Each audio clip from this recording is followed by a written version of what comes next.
So I like to talk about all the things that made it work for me and see if that might not be valuable for someone else. So I want you to take some good notes. If you're ready to take notes, say, I'm ready. Ready. Here's the first one. Profits are better than wages. Once I understood that, I got rich. Profits are better than wages. Nobody taught me that in high school. I went to college for a year and a half. I never heard it. I'm 25 and broke. I'm not destitute. I'm broke. Too much month at the end of the money is broke. And I finally hear this philosophy. Profits are better than wages. Now here's the phrase that goes with it. Wages make you a living, which is fine. Profits make you a fortune, which is super fine. And you can live both fine and super fine. You've now got the mechanism and the ways and means to do that. And here's what my mentor said, Mr. Youself. He said, Mr. Rohn, you can start this miracle working business part-time. You don't have to go full-time, you can start part-time. And he said, if you'll devote, to start with, let's say 10, 12, 15 hours a week, where you'll start making a profit, here's what you can now say. I'm working full-time on my job and part-time on my fortune. Because profits lead to fortune. I got so excited about that philosophy. I'm working full-time on my job, but now I'm working part-time on my fortune. I found a way not only to make a living, you won't believe this, I found a way to make a fortune. Can you imagine what that's like then to get up in the morning? To go to work on your fortune? Not to go to work to pay the rent, which is okay, but a chance to go to work to make a fortune? And I said, right now I'm working part-time on my fortune and full-time on my job, but it won't be long until I'll be working full-time on my fortune. Can you imagine what life is going to be like?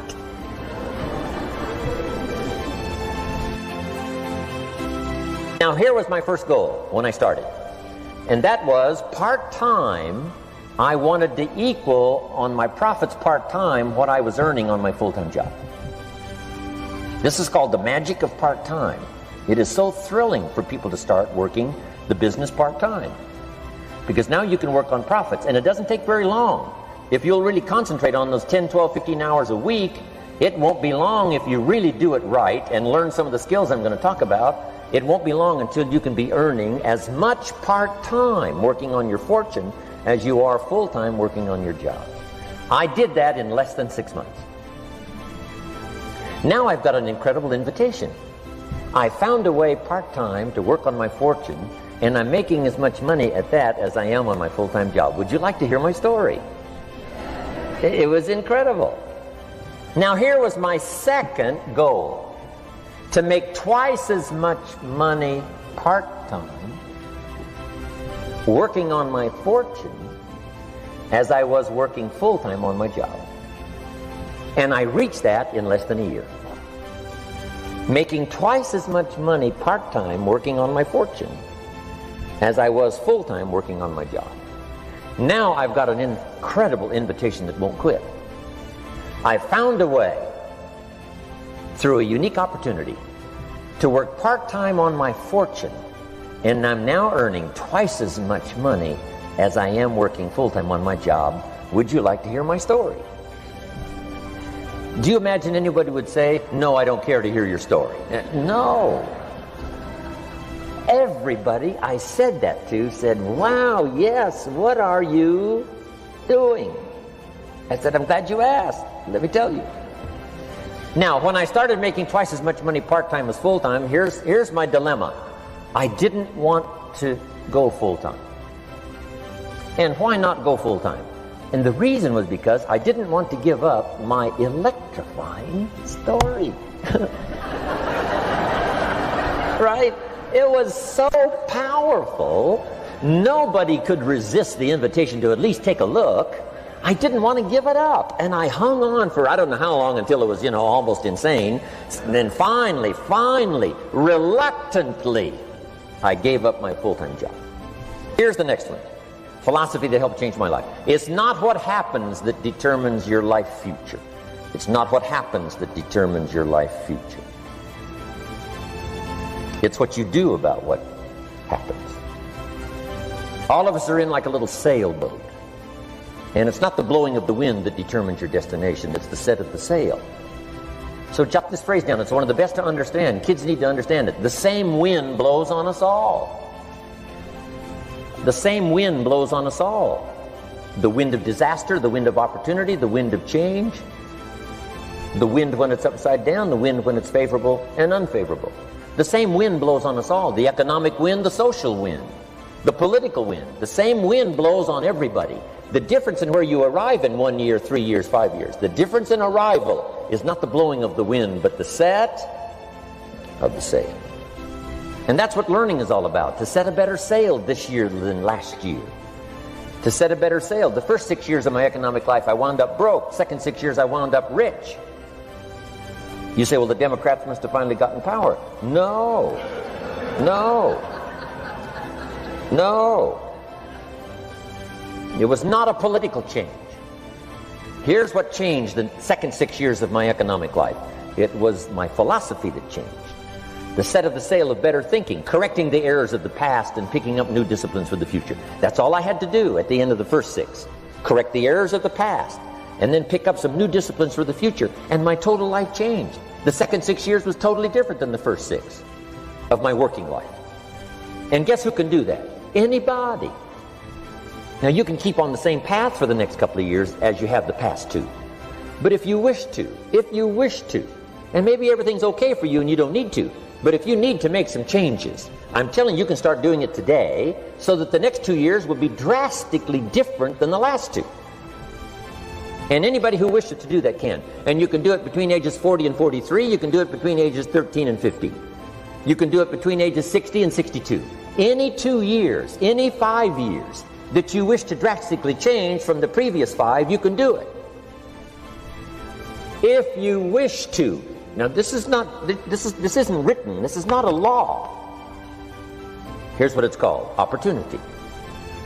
But if you don't know you can change, if you don't know you can drastically change your income, change your future, change your health, change your marriage, change everything, if you don't know that, some people then go year after year after year after year not making much change simply because they didn't get to the class. They never read the book. They never went to the seminar. They never made the discovery. They didn't seek for the knowledge of how could I make my life better. And if you just rock along, I'm telling you it's okay. Anybody can live any way they choose, but I'm here to tell all of you that if you wish to, it's possible to make the next 3 years totally different than the last 3. And all you have to do is just a few things. So if you got that one now, it's not the blowing of the wind that determines your income. It's not the blowing of the wind that determines your fortune. It's the set of the sail. And that's why we gathered here today. Maybe I've got some ideas that'll help you with a couple of little things about setting the sail of your thinking that might drastically give you multiplied more benefit the next 3 years than you've gotten in the last 3. So it's not what happens. What happens to everybody. Chevron years ago brought me in to talk to management. They said, Mr. Rohn, you travel around the world and you're fairly knowledgeable. What do you think the next 10 years are going to be like? I said, gentlemen, I can tell you I do know the right people. So they all leaned forward and listened carefully. And I said, gentlemen, the next 10 years are going to be about like the last 10.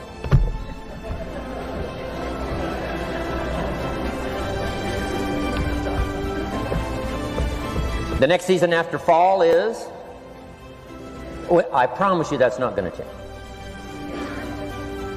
After day comes night. I promise you that's not going to change. Here's how the last 6,000 years reads. If you want to make a note of Jim Rohn's vision of history the last 6,000 years, here's how it reads. Opportunity mixed with difficulty. And if we're around another 6,000 years, it's going to read like that looks like for the next 6,000 years. Opportunity mixed with difficulty. Now, sometimes there seems to be more opportunity than difficulty, and then sometimes there seems to be more difficulty than opportunity, but the mix isn't going to change. After expansion comes recession. But after recession comes expansion.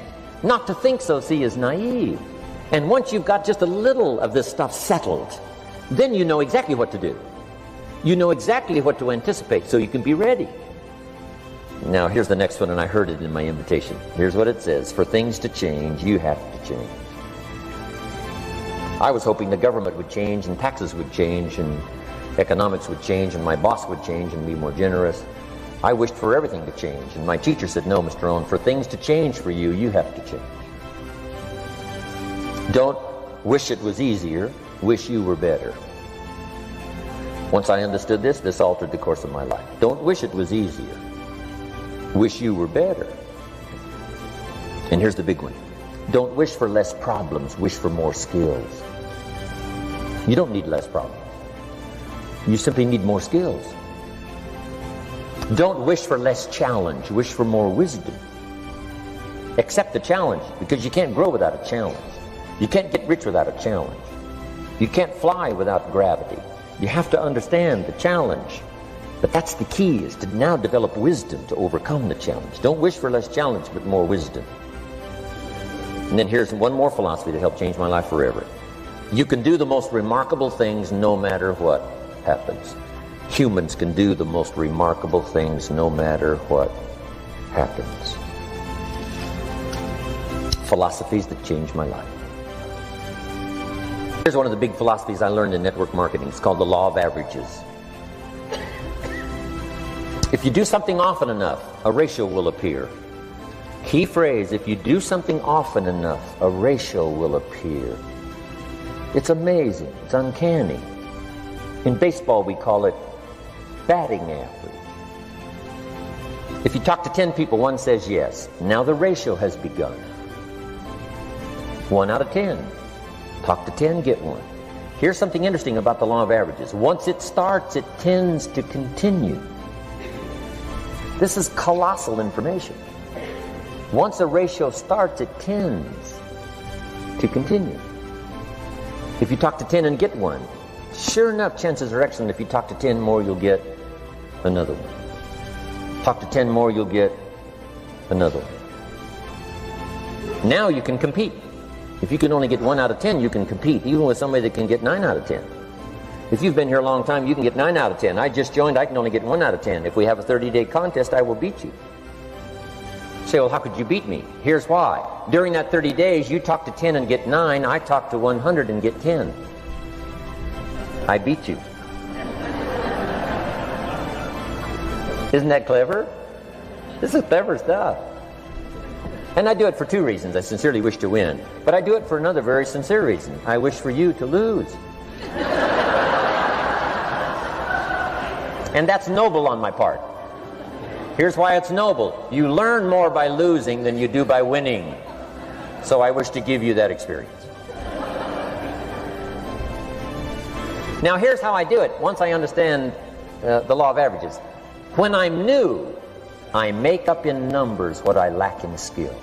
I make up in numbers what I lack in skill. Now who can do that? Anybody that's ambitious. Anybody with a little ingenuity. Anybody. Doesn't matter. Now here's one more. The law of averages can be increased.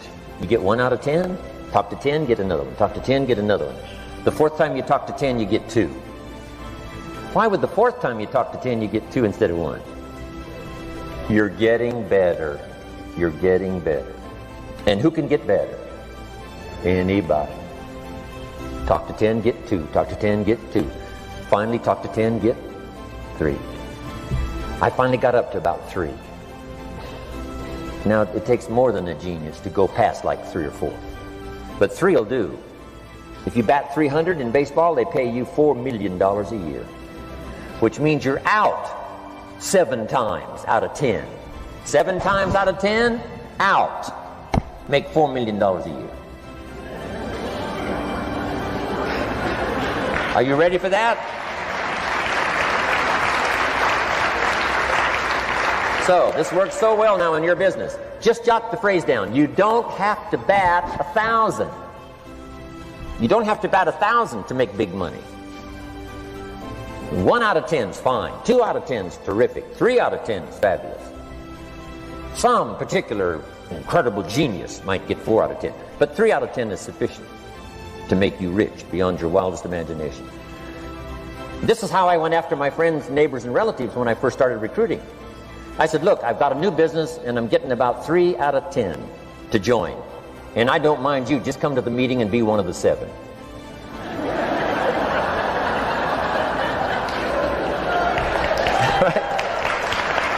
Doesn't matter. Right? You're my friend, you'll do me a favor. And so it's not important to me that you like it. It's not important to me that you join. It's certainly not important to me that you buy. It's just important to me that you listen. One of the reasons, though, I want you to hear the story is because a year from now, if I'm doing well, I don't want you to say, how come you never picked up the phone a year ago? I never got a letter, never got a call. You call me a friend? You're making all this money, you never picked up the phone. So I don't want that to happen. So for 2 reasons, I want you to see what I'm doing. So the year from now, if I'm doing well, I can say, you know, I gave you the opportunity. But also, just as a favor, come and be one of the 7. It doesn't matter to me if you buy or join. But I need 10 to get 3. And if you're one of the 3, wonderful. If you're not, wonderful. It might matter to you. It might matter to you, but it doesn't matter to me. Now, it matters to me because we're friends, but it doesn't matter in terms of my averages. Now, here's the second law that changed my life forever in network marketing. I learned the law of sowing and reaping. And in the law of sowing and reaping is also the story of the law of averages. Jot this down. The story of the sower comes from the Bible. I'm an amateur on the Bible, but this is such a useful story. Here's what the story says. And take the notes because the drama's in the details. The sower was ambitious. Evidently he was ambitious. When you read the whole story, you'll conclude, yes, this was an ambitious sower. Here was number 2. He had excellent seed. The sower who sowed the seed had excellent seed. And the excellent seed can be an excellent opportunity, an excellent product, an excellent story. So we've got an ambitious sower with excellent seed. But now here's the rest of the details of the story. For your information, for the drama of your life, so you can understand things better. Learning some of this is how I got rich by age 31. Okay. Number 1, it says the sower goes out to sow the seed, but the first part of the seed falls by the wayside and the birds get it. So jot this down. The birds are going to get some of the seed. The birds are going to get some of the seed. Now you say, well, Mr. Rohn, what does that mean? Well, I invite John to come to a meeting. He said he'd be there Tuesday night. Tuesday night I show up, John isn't there. I say, John, I wonder why John didn't make it. Now I know the answer. The birds. The birds. John had this great idea of coming to the meeting to look at an opportunity, and somebody stole it and said, you're not going to go see network marketing. And he says, well, maybe not. So have you jotted that down now? The birds are going to get some. Now, when the birds get some, you've got 2 options. Number 1 is to chase birds. And say, well, let me get a hold of the person that talked him out of coming to the meeting. I'll tear him a new page. But I wouldn't do this. Here's what happens if you go chasing birds. You leave the field. If you go chasing birds now, you leave the field, which is going to distract from your future, not add. So you can't chase birds and try to straighten this stuff out. Here's what it is. It's just one of those things. And here's the best comment when things are a little disappointing. Isn't that interesting? You just have to say, I thought sure he would be there. He promised me. He promised me. But I know it was the birds. And you just have to say, isn't that interesting? Now, here's the rest of the story. It says, the sower kept on sowing. See, that was the secret to his success. He kept on sowing. And if you keep sowing, you can sow more than the birds can get because there aren't enough birds. If you keep sowing, there are some birds, but there's not enough. Because the law of averages will work for you. My mentor taught me, he said, you know, Mr. Rohn, there's only 9 or 10 real nasty, miserable people in the whole world. Now, he says they move around a lot, you know, and you're liable to... You'll bump into one once in a while. But when you bump into one, you say, there's only 9 more like you. I can handle that. in the whole world? Okay. Now here's what else it says. The sower now keeps sowing the seed. Now the seed falls, the story says, on rocky ground where the soil is shallow. And the rocky ground where the soil is shallow is not of your making, because you had excellent seed and you were an ambitious sower. So the rocky ground where the soil is shallow is not of your making. But here's what it says what happened. This time, the little seed that falls in the ground starts to grow, and the little plant starts to grow. But the first hot day, it withers and dies. It dies. Not an easy thing to watch. I finally get John started.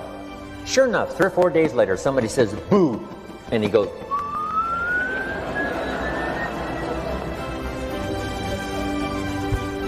he's gone. Doesn't show up at the second meeting. And I say, I thought sure John would last a week. What happened? Jot this down. The hot weather is going to get some. And this is not of your making. Here's what you must say when that happens. Isn't that interesting? Wow. What can you do? The answer is nothing. You say, well, I'm going to try to change this. I wouldn't take that class.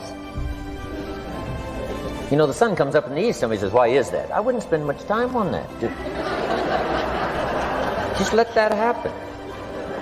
Don't go for this why stuff. I'm giving you the answers here. The answers is in the structure and the consequences and in the deal. The answer is in the deal.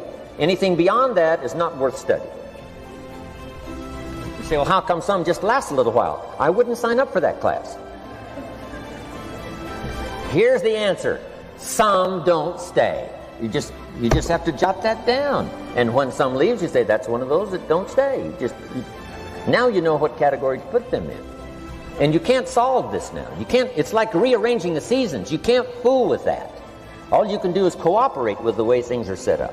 I didn't set it up. You say, well, it shouldn't be this way. Well, when you get your own planet, you can rearrange this whole deal. But on this planet, you're a guest. You got to take it as it comes. Now, here was the secret to the ambitious sower with good seed. It said he kept on sowing. Now, here's what he had to do to keep on sowing. He had to discipline his disappointment. This is a key phrase now to use the rest of your life. You must learn to discipline your disappointment, because you didn't set up the setup, and some are not going to stay, and that is not of your making.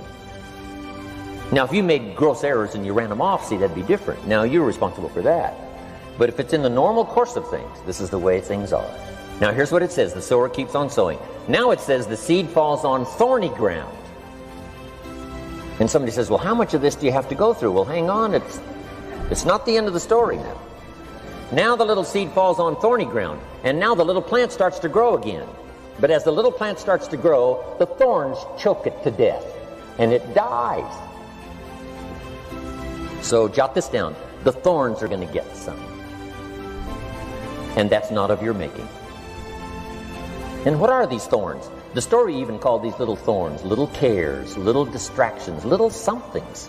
Who knows what all they are? I say, John, we had a meeting last night, you weren't here. John says, well, I can't make every meeting.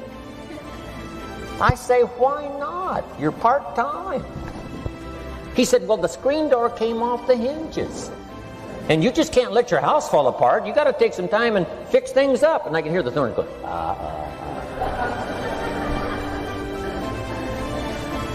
He says some extra trash had piled up in the garage. You can't let mountains of trash take over. You got to keep your trash hauled out.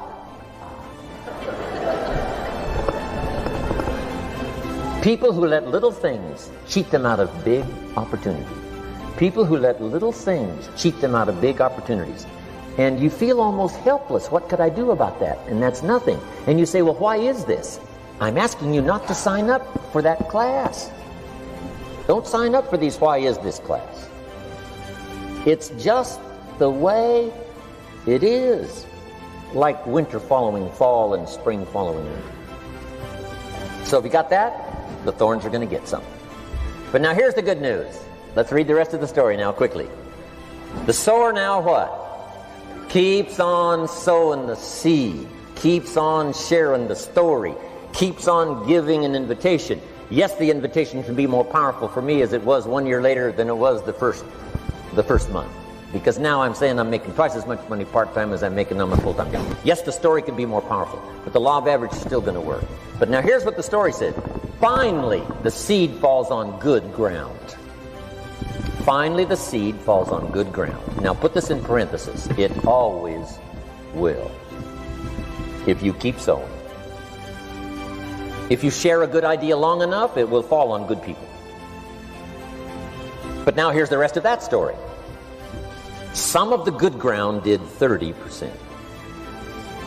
And some of the good ground did 60%. And some of the good ground did 100%. You say, well, why the difference in numbers? I wouldn't sign up for that class. Go on.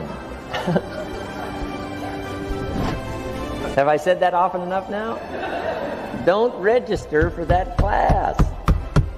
It's just the way it is. Now, I tried to get the 30s to do 60. Found out it was more than I could handle. I used to say, I'll make them successful if it kills me. I almost died. No, you can't do that. Here's what you do. Let the 30s do 30 to the best of their ability and keep doing 30, because that's how they build their lifestyle and get what they want out of life. And let the 60s do 60, and let the 100s do 100s. Now, how can you get some to do 100%? You got to go through all these experiences, and you got to talk to all these people.